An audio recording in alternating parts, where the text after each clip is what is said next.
Do we need to make decisions that will be very far-reaching in the medium and long term based on the temporary situation? Or can we do something about it so that we have some stability in the medium and long term? And I went to the option of intervention.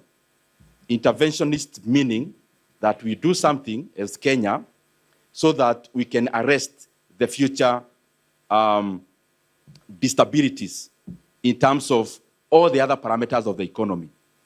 Secondly, Chair, is that if we let things flow the way they are flowing without any major intervention and without proposing any major interventions, clearly we'll be having inflation figures coming out over the weekend for this month. And for sure, they are likely to be over 7.5% year on year. That is one parameter. If we look at the other issues, for example, other things that are responsive to oil prices increment, which affect everyone, namely, for example, fares. I was with one Kenyan yesterday, and they were telling me that previously, the fares they used to pay from where they live to the place of work is 80 shillings. But out of what is happening in terms of our oil side, in terms of pricing, that has increased now to around 120 shillings, which is a 50% increment. But highly unlikely that you are going to see a downward trend in those variables if oil prices definitely go down as we anticipate. This is a moving target, and this is a moving vehicle. The oil prices for the last 2 years have been very fair to the world at around $60 per barrel. But currently, we are talking about 90. Actually, by the time I was appearing before Budget Committee, which is a day before yesterday, global oil prices were around $91 per barrel. Now we are talking about $88 per barrel as of today. Meaning, for sure, as we have studied in the past, these disruptions happen temporarily. And we are therefore likely to also have the base, which is much lower than the current situation. So the issue is, do we do something about it, or just let the markets determine the fate of Kenyans? And I thought the reason we are elected is to intervene at a time like this. As I go, because I want to go straight to the issues that I have proposed. The current oil prices, as they are in Kenya, super, for example, levies and taxes account for 74 shillings. Margins for the importers and the people that deal with in the oil business, supply chain, their profit margin is around 17 shillings. There are other small fees for transportation and others. So in a country like ours, we have a 74 shillings opportunity plus a 17 shillings opportunity to do something at the pump price. And therefore, I want to dissuade all of us, when we say an oil producing country is a price taker, I agree in terms of landing cost, but there is a lot we can do in terms of our taxes and levies, which account for a lot. In super, we are talking about 74 shillings. In diesel, we are also talking about between 60 and 70 shillings. That is taxes and levies without actually inputting the margins. If you input the margins, we are talking about over 90 shillings per liter. And that is the basis of my proposal. That to lower the fuel prices now, temporarily, actually my workings are for the next 6 months, we do 4 things. One, we compel the government to lower the margins for the people involved in the oil business, including importers, by 4 shillings. Second is to invoke a change in the VAT of fuel products. From the current 8%, we tax exempt for the next 6 months, and that will give Kenyans reprieve by around 17 shillings and 15 shillings for diesel and super petrol, respectively. The other thing is that we reduce the fuel levy, what we usually call RMLF, Road Maintenance Levy Fund. There is a levy we introduced in the year 2024. We can do something about that by revoking it, because the situation has changed. So that will save across the board around 7 shillings. And lastly, is that we go to the PDL and Fuel Stabilization Fund, and we fetch some 3.5 billion shillings, and we give additional subsidies for diesel. In my workings, because I don't want to belabor the point a lot, we are going either by forfeiture of revenue or by actual injection in terms of subsidies. The intervention is costing, because I'm summarizing, in a nutshell, around 48 billion shillings, but that has been adjusted to the response on the demand side, because higher prices will definitely lead to a lower demand of the products that I'm talking about. And my workings in this proposal is that Kenya consumes around 240 million liters of diesel a month and around 185 million liters of diesel of super petrol. Those are my workings. Maybe the other thing I can add is that I have been able to check at what other countries have done in terms of the responses. And this has been also informed by their level of taxation and levies even before the disruption happened. And I feel we are in a good space to adopt my proposals. Because, as I said before, we can just say we need revenue, which is okay. We need revenue as government. But revenue always comes at a cost. At what cost to the entire economy? And therefore, I want to persuade all of us that we go on the route of being interventionists other than being laissez-faire, so that we can do much more than has been done. There are some few interventions that have already been done, but I feel those are not far-reaching enough. As we check even in our VAT Act, you realize that my proposal, to a large extent, some of the things I'm proposing are not outliers in history and comparisons. There is a time you are at where I'm proposing. Before 2024, sorry, we were at the level of RMLF that I'm proposing we go back to. Previously, in our country, we have been at the base I'm talking about in terms of VAT. So we can actually benchmark within ourselves as Kenya, that we have been there before. So what we are asking for is not an outlier, even when we compare various situations in history. The other thing is that Parliament, the reason why we are elected and we don't meet, we meet in perpetuity, is because the reasoning, because the economy also have intelligence, just as the country, is that situations change. And the more the reason we are elected as members of Parliament, as permanent members.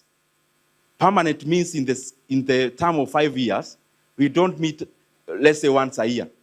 It is for a situation like this, that when we realize that there is a situation that needs us to change laws, then we invoke that responsibility. And that is what I'm tapping into. However, lastly, Chair, because I would also want to leave all the other minutes for members to interact in terms of questions, I have to say that I envied the church when they were here, because on this side of stakeholders, the church came in unison, from Anglican Church to evangelicals. I am feeling very lonely here, being just alone. And I am requesting the members of Parliament, we are talking the same language. There is only too much one member of Parliament can do. And I say so because, Chairman, I have appeared before this committee before, earlier this year. And that issue that we were proposing back then was about Safaricom. 15% GOK sale of Safaricom. And as I said before this committee, is that some of the alternatives and proposals we give are not just concrete opposition sentiments, the way you just become concrete and immovable. We give them as alternatives. And we don't give them because we know better than anyone else. It is because out of many opinions, the best may emerge. And I am glad even after appearing on the issue of Safaricom, which again, I was all alone. The court actually have sided with the exact proposals that I brought before this committee. And that's the reason GOK has not received the money from the buyers. So even as I come to give these proposals today, I am not coming here because I am different. I am coming here because I am one of you as members of parliament, and I am one of the Kenyans. I commend Kenyans for the many proposals they sent me on WhatsApp and messages, and I request my colleagues to also join that clarion call by Kenyans that we do something about lowering the fuel prices. If we adopt all the proposals that I gave, namely reduction of margins, may not be the domain of this committee. Secondly is subsidies. That's not the domain of this committee either. Lowering VAT and tax exempting fuel products, which is a domain of this committee, and lowering levies, which is a domain of this committee. If we do that and we pass it in parliament, the following day, super petrol prices will be 187 shillings in Kenya, and diesel will be around 189 shillings. And I believe from Turkana, Dr. Aliko, to Molo, Chairman, the people of Molo, to the people of Imenti, I mean, they all want those kind of prices in terms of lower prices. Chairman, I submit, and I want to thank you and all the members. I thank you very much, Honorable Ndindi Nyoro, my colleague from years back. You know, sometimes I miss when, because now I used to do the bad job of raising revenue and used to do the easy job of sharing. That time you're not as vocal as you are now. But anyway, that is one under the bridge.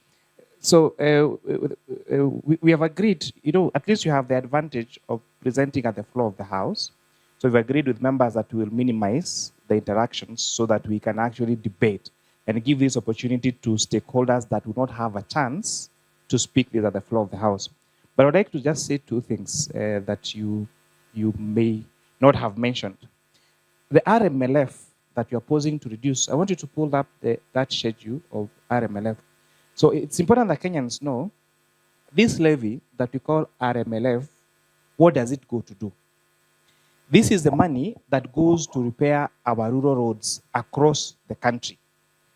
And there, I think that print is too small. You want to just for the budget of 24-25 alone, there was 3.68 billion shillings that went across the 47 different counties in the country to repair the roads, so that the people in Turi, in my constituency, are able to take their produce from the farm to the market. And this money is one of the funds that are equitably distributed across the country. Just to give an example, Mombasa received 45 million shillings. Where you come from, Murang'a received, how much is Murang'a? 94.7 million shillings. Where I come from, Nakuru received 183 million shillings. Nairobi received 120 million shillings. So which would mean, essentially, that if we reduce RMLF, the truth is, consequently, we will have to reduce the money that goes to repair our roads, our constituencies. That's number one. Number two, on the issue of exempts, okay, and again, RMLF is not the purview of this committee, but reduction of VATs. If we go with your proposal, Honorable Ndindi Nyoro, I want to tell you for a fact, if the current VAT on fuel is 8%, so if we take VAT on fuel from exempt, or from 8% standard rates to exempt, that will actually increase the price of fuel. Why am I saying that? How does exempt status work? If the current rate is 8%, so it means that importers or aggregators or whoever is involved in the fuel business will go and claim input VAT. But if we make fuel exempt, that would mean they will not be able to claim their input VAT. And that would mean that they will have to transfer the cost of their input to the consumers. So if we would take your proposal number C, reduce VAT by 8% and classify the products as exempt, all the professionals here will tell you the price of fuel would actually go up and not reduce. Anyway, those are the only two things I needed to clarify. You don't have to respond, but if you feel that you need to, you have the opportunity, and then we'll go to the next stakeholder. Thank you very much, Chair. And I want to start with the latter one, because that's not correct. The current VAT regime in terms of fuel pricing is that they are vatable. We move from vatable to exempt to zero. Anything vatable is definitely more expensive than exempt. And anything exempt is definitely more expensive than zero. Let me finish, Chair. Through this committee, we processed a reduction of tax from 16% to 8% last month. Does it mean that this committee actually wanted the fuel prices to increase? Secondly, the other question, RMLF, what you have highlighted here is fine, but it's not in entirety. It is superficial. It is superficial in this manner. What you projected is what goes to counties. But the roads budget comes into three streams. One stream is GOK funded. The second one is externally funded budget.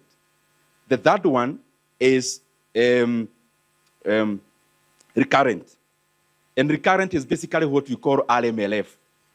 And in those three budgets, they are almost actually equal. I appeared before the budget committee, and my proposal is not taking money away from the roads. It is actually rearranging. I already have on the expenditure side proposed cuts of over 100 billion shillings, with some of them will be moving from the stream of road in terms of maintenance into GOK funded, still adding up into roads. But if you check in my proposals, Chair, I have also actually included excise duty as part of my proposals. I never highlighted it a lot because it's a fallback position. It's fallback because of this. I have attended in such a committee, and the argument is the 7 shillings has been securitized. And my argument back is, who said it's securitized? Does this committee has any details? Have you ever seen any document anywhere in this committee or parliament? That is why I had a fallback position, just in case this other issue is brought forth. Again, the projection you give there, Chair, is for the money that goes into our counties. Money still used to flow in our counties and constituencies before 2024.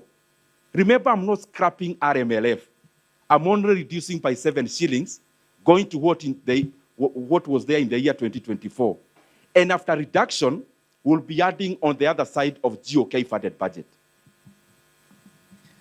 Thank you very much. You know, Parliament is we agree to disagree.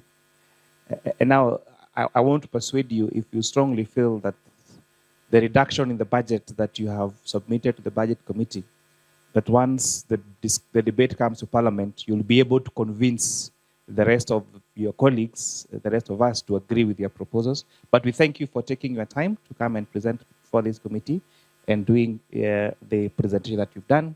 Thank you and have a good afternoon. Our next stakeholder is ATC. We'll have ABM.